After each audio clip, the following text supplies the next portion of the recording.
Welcome students in today's lecture. आज का जो हमारा टॉपिक है that's about the systems of classification. कल हमने थोड़ा बहुत इस टॉपिक के बारे में डिस्कस किया। We came to know that we are having 4 systems of classification. हमारे पास 4 सिस्टम्स ऑफ क्लासिफिकेशन है। One is artificial system of classification, जो कल हमने डिटेल में डिस्कस किया था। Second is natural system of classification, जो आज का हमारा टॉपिक है। Third one is phylogenetic system of classification, and fourth one is phonetic system of classification. कल हमने डिस्कस किया जो आर्टिफिशियल सिस्टम ऑफ क्लासिफिकेशन है, इसमें हम किसी भी ऑर्गेनिज्म या किसी भी इंडिविजुअल के कुछ मॉर्फोलॉजिकल या कुछ इजी कैरेक्टर्स पिक करते हैं जिनसे हमारी क्लासिफिकेशन इजी हो जाती है। फॉर एग्जाम्पल, हमने इनका हैबिटेट देख लिया या इनका हैबिट देख लिया या इनकी मॉर्फोलॉजी देख ली। इस बेस पे जब हम क्लासिफिकेशन करेंगे, फॉर एग्जांपल हैबिटेट के बेस पे अगर हम क्लासिफिकेशन करेंगे एनिमल्स की, वी विल से कि एक्वाटिक कौन है, टेरेस्ट्रियल कौन है। ठीक है। हैबिट के बेस पे अगर हम प्लांट्स की दिस क्लासिफिकेशन करेंगे, हम देखेंगे वुडी कौन है, हर्ब कौन है। ठीक है। किसके पास एक बड़ा ट्रंक सा है, तो उस बेस पे हम क्लासिफाई करेंगे। तो ये एक सुपरफिशियल क्लासिफिकेशन हो गई जिसमें हम किसी भी डिटेल्ड कैरेक्टर को स्टडी नहीं करते। एंड ऐसी क्लासिफिकेशंस जो है ये बड़े पहले से right from the very beginning हमारे पास ऐसी क्लासिफिकेशंस है। फॉर एग्जांपल हमारे पास एरिस्टोटल की क्लासिफिकेशन है। एरिस्टोटल ने फॉर एग्जांपल एक क्लासिफिकेशन की थी on the basis of blood colour. On the basis of blood colour एक क्लासिफिकेशन की थी एरिस्टोटल ने। एरिस्टोटल ने सारे एनिमल्स, जितने भी हमारे पास एनिमल्स है, इन एनिमल्स को 2 ग्रुप्स में डिवाइड किया था। एक तो था एनीमिया, जिसके पास रेड ब्लड है, और दूसरा जो था, दूसरा ग्रुप जो इन्होंने बनाया था दैट वाज एनीमिया, जिसके पास रेड ब्लड नहीं है। तो एरिस्टोटल ने क्या किया, सिंपल एक कैरेक्टर ले लिया, ब्लड कलर। तो इस ब्लड कलर के बेस पे इन्होंने सारे एनिमल्स को 2 ग्रुप्स में डिवाइड कर लिया। किस किस ग्रुप में बेटा? One is anaemia and another is anaemia. Anaemia वो है जिसके पास रेड ब्लड नहीं है। एनीमिया वो ऑर्गेनिजम्स है, वो एनिमल्स है जिनके पास रेड ब्लड है। सो एक सिंपल सा एक कैरेक्टर ले लिया, बाकी सारे कैरेक्टर्स, बाकी सारी एफिनिटीज नहीं स्टडी किया एरिस्टोटल। तो इस बेस पे इन्होंने इनको क्लासिफाई कर लिया। तो एक सुपरफिशियल सी क्लासिफिकेशन हुई, and such classification it's an artificial classification. ठीक है। इसी तरह अगर हम देखेंगे जो थियोफ्रास्टस, जिसको हम जानते हैं as the father of botany, what he did, इन्होंने हैबिट देखा प्लांट्स का। इन्होंने देखा कि कौन से ऐसे प्लांट्स हैं जिनका स्टेम बिल्कुल सॉफ्ट है, जिनका स्टेम बिल्कुल सॉफ्ट है, उनको इन्होंने बता दिया दीज आर हर्ब्स। जब स्टेम सॉफ्ट है तो बता दिया दीज आर हर्ब्स। अब अगर स्टेम वुडी है, स्टेम इज वुडी, लेकिन डिफरेंशिएशन नहीं है इस प्लांट में, इनको इसका कोई प्रॉपर ट्रंक नहीं है, मेन एक्सिस नहीं है, तो इसको इन्होंने बोला श्रब। ठीक है। देन ऐसे प्लांट्स जिनके पास एक बिल्कुल वुडी मेन एक्सिस हो, जिसको हम ट्रंक बोलते हैं, ऐसे प्लांट्स को इन्होंने बोला these are trees. So on that basis इन्होंने सारे प्लांट्स को क्लासिफाई किया सिंपल एक हैबिट के बेस पे। किसमें? हर्ब्स में, श्रब्स में, या फिर अंडर श्रब्स में, जो थोड़ा बहुत हमें दीज ट्री जैसे दिखते हो। ठीक है। And then trees. So this was a Theophrastus classification, बिल्कुल सुपरफिशियल क्लासिफिकेशन एक कैरेक्टर के बेस पे। ऐसी क्लासिफिकेशन को हम बच्चे क्या कहेंगे? We will call such a classification as artificial system of classification, क्योंकि इसमें किसी और कैरेक्टर को detail study, natural affinities, phylogeny, किसी चीज को हमने स्टडी नहीं किया। सिंपल एक दो कैरेक्टर्स को हम स्टडी करते हैं इसमें, ठीक है बेटा। सो दिस वाज ब्रीफ, ये हमने कल डिटेल में डिस्कस किया था। नाउ अब कल हमने देख लिया ये जो ये सिस्टम्स है, कार्लस लीनियस ने भी एक सिस्टम दिया था आर्टिफिशियल सिस्टम का। उन्होंने क्लासिफाई किया था प्लांट्स को जो स्टैमेन्स होते हैं, स्टैमेन्स के नंबर के ऊपर, ये जो स्टैमेन्स होते हैं, ठीक है, स्टैमेन्स का नंबर कैसा है, इस बेस पे इन्होंने these प्लांट्स को क्लासिफाई किया था, ठीक है। या जो अगर स्टैमेन्स है तो वो किस तरह फ्यूज्ड है, उस बेस पे, कार्पल्स के बेस पे, नंबर ऑफ स्टैमेन्स के बेस पे क्लासिफिकेशन दी कार्लस लीनियस ने प्लांट्स की। And in that classification he gave us 24 classes. इन्होंने 24 क्लासेस हमें बता दिए, जिसमें से 23 क्लासेस जो थे they were of flowering plants, and 24th class जो था that was of non flowering plants, that's cryptogamy. क्योंकि इस क्लासिफिकेशन में लिनियस ने देखा अगर एक ही स्टैमेन है तो ही कॉल्ड इट मोनोएंड्री, अगर फ्लावर में 2 स्टैमेन्स हैं तो ही कॉल्ड इट डायएंड्री, 3 स्टैमेन्स हैं तो ही कॉल्ड इट ट्राइएंड्री। तो इस तरह इन्होंने प्लांट्स को क्लासिफाई किया। एंड सच ए सिस्टम, क्योंकि इसमें हमने एक सेक्सुअल कैरेक्टर को डिस्क्राइब किया, फ्लावर स्टैमेन्स को डिस्क्राइब किया, तो इस लीनियस की इस वाली क्लासिफिकेशन को we call as sexual system of classification. तो याद रख लेना बेटा, इट्स आर्टिफिशियल सिस्टम, सिंपल, एक on the number of stamens हमने क्लासिफाई कर लिए plants, and this system of Linnaeus, this is called as the sexual system of classification. तो इस sexual system of classification में बच्चे लोग क्या याद रखेंगे? There were given how many classes? 24 classes. Out of these 23 were of phanerogamy, 23 were of flowering plants, and 24th जो था वो था non flowering plants का। Very good. ठीक है। एंड उन्होंने अपना ये काम पब्लिश किया था अपनी बुक जनरा प्लांटैरम में। तो अगर पूछा जाए सेक्सुअल सिस्टम ऑफ क्लासिफिकेशन जो है, जो कार्लस लीनियस ने दिया था, कहाँ पब्लिश किया गया था? जनरा प्लांटैरम में पब्लिश किया। उसमें प्लांट्स को कितने क्लासेस में डिवाइड किया गया था? 24 क्लासेस में। अगर हम उनको कॉल आउट करेंगे तो they are monoandry, diandry, triandry, then tetraedry is there, pentaedry, hexaedry, heptaedry, octaedry, blah blah, cryptogamy finally, ठीक है बेटा। So these are different, these classes. तो this was classification by Carolus Linnaeus.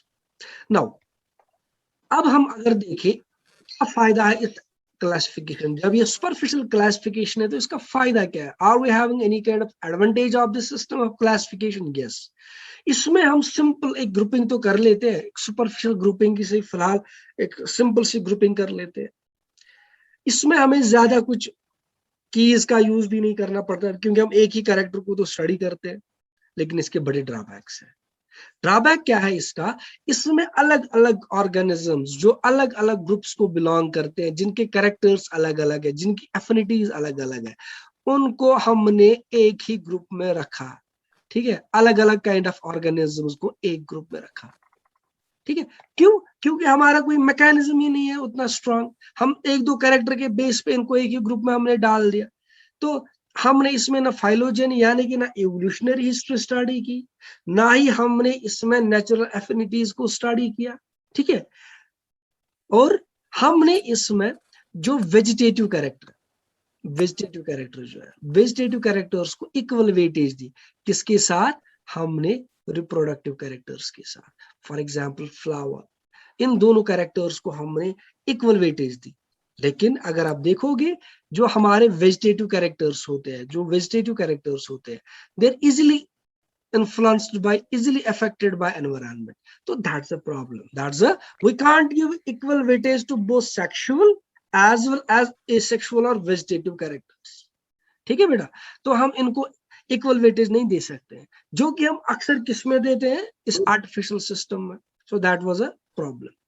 ठीक है, when we are having such kind of drawbacks of this system of classification, जब हम ना anatomy हमने देखी, ना एम्ब्रियोलॉजी हमने देखी, ठीक है, ना हमने इनकी फाइलोजेनी देखी, तो इन सब चीजों को हम एक एक करके अब इनकॉर्पोरेट करेंगे with the advancement of the biological science, तो नए नए सिस्टम्स ऑफ क्लासिफिकेशन हमारे पास आ गए। Now with time we were good in biochemistry, we were good in this physiology, हमारे सेल बायोलॉजी अच्छी हुई, हमने एम्ब्रियोलॉजी अच्छे से स्टडी करनी, तो उसके बाद इन सारे पैरामीटर्स को भी क्लासिफिकेशन में, इन कैरेक्टर्स को भी क्लासिफिकेशन में यूज किया गया।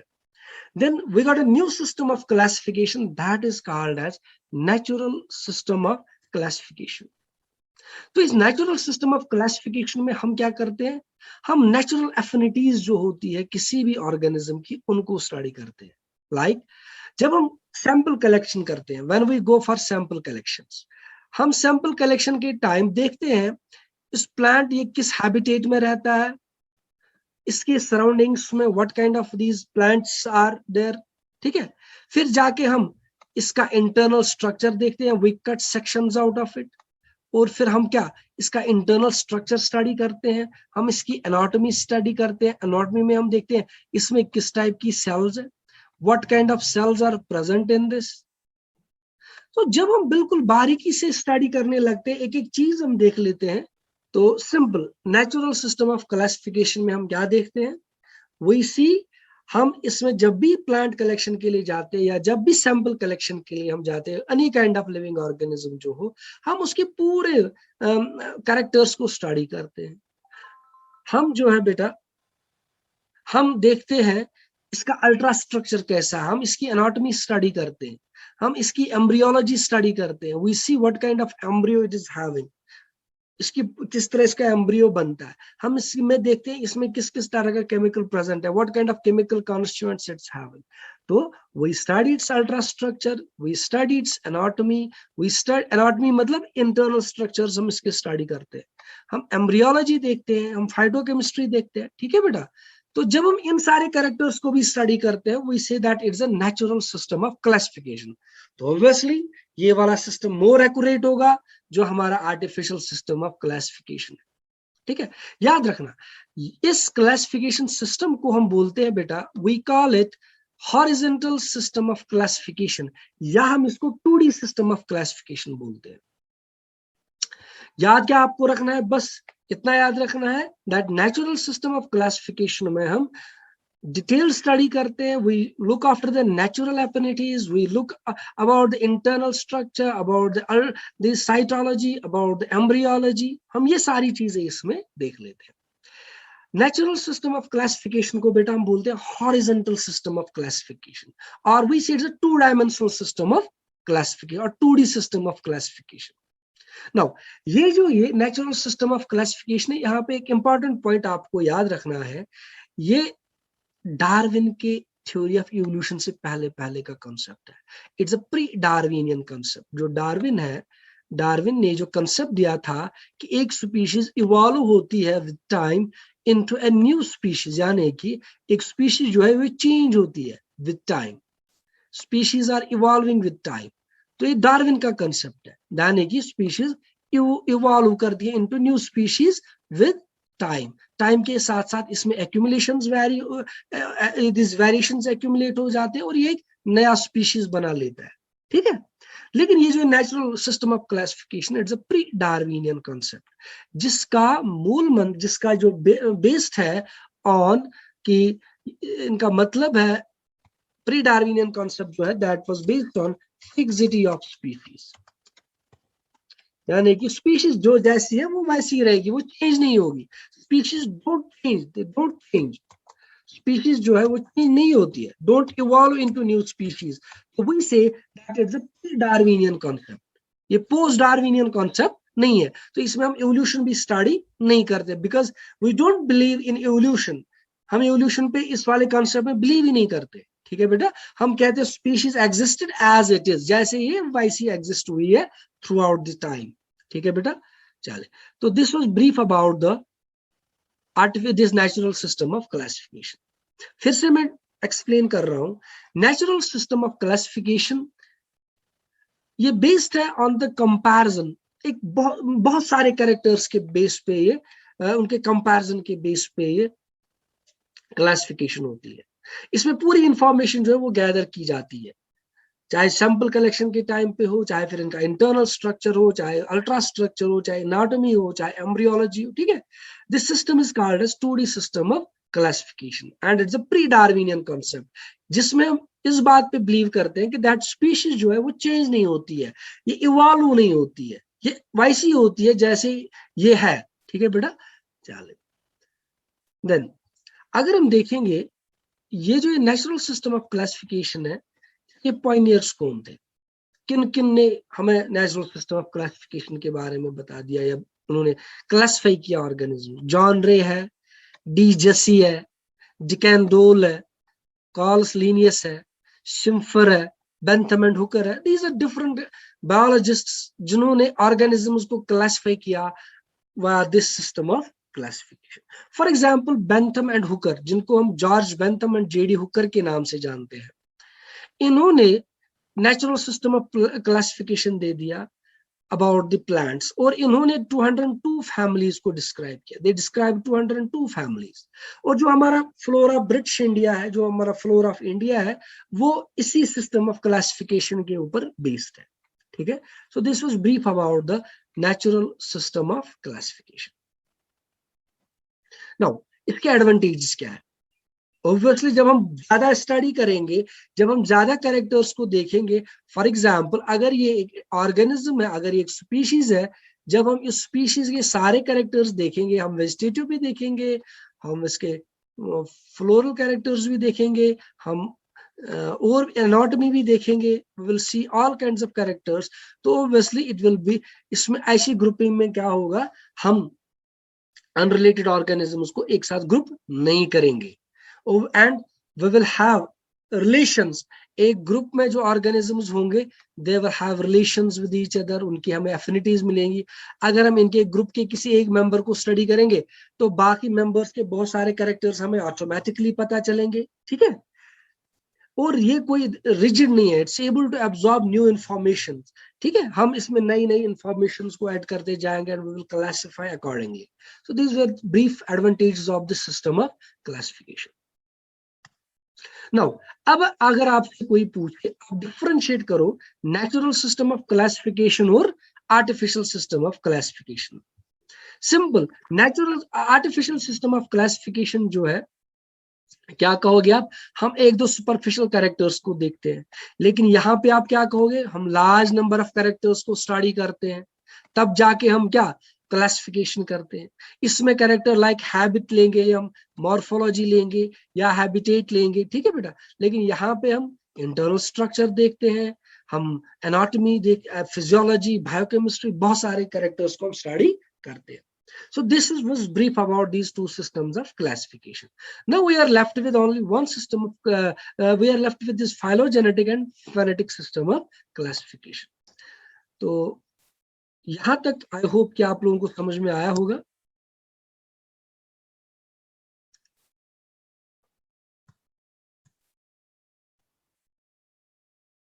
ठीक है बेटा, समझ में आया कुछ?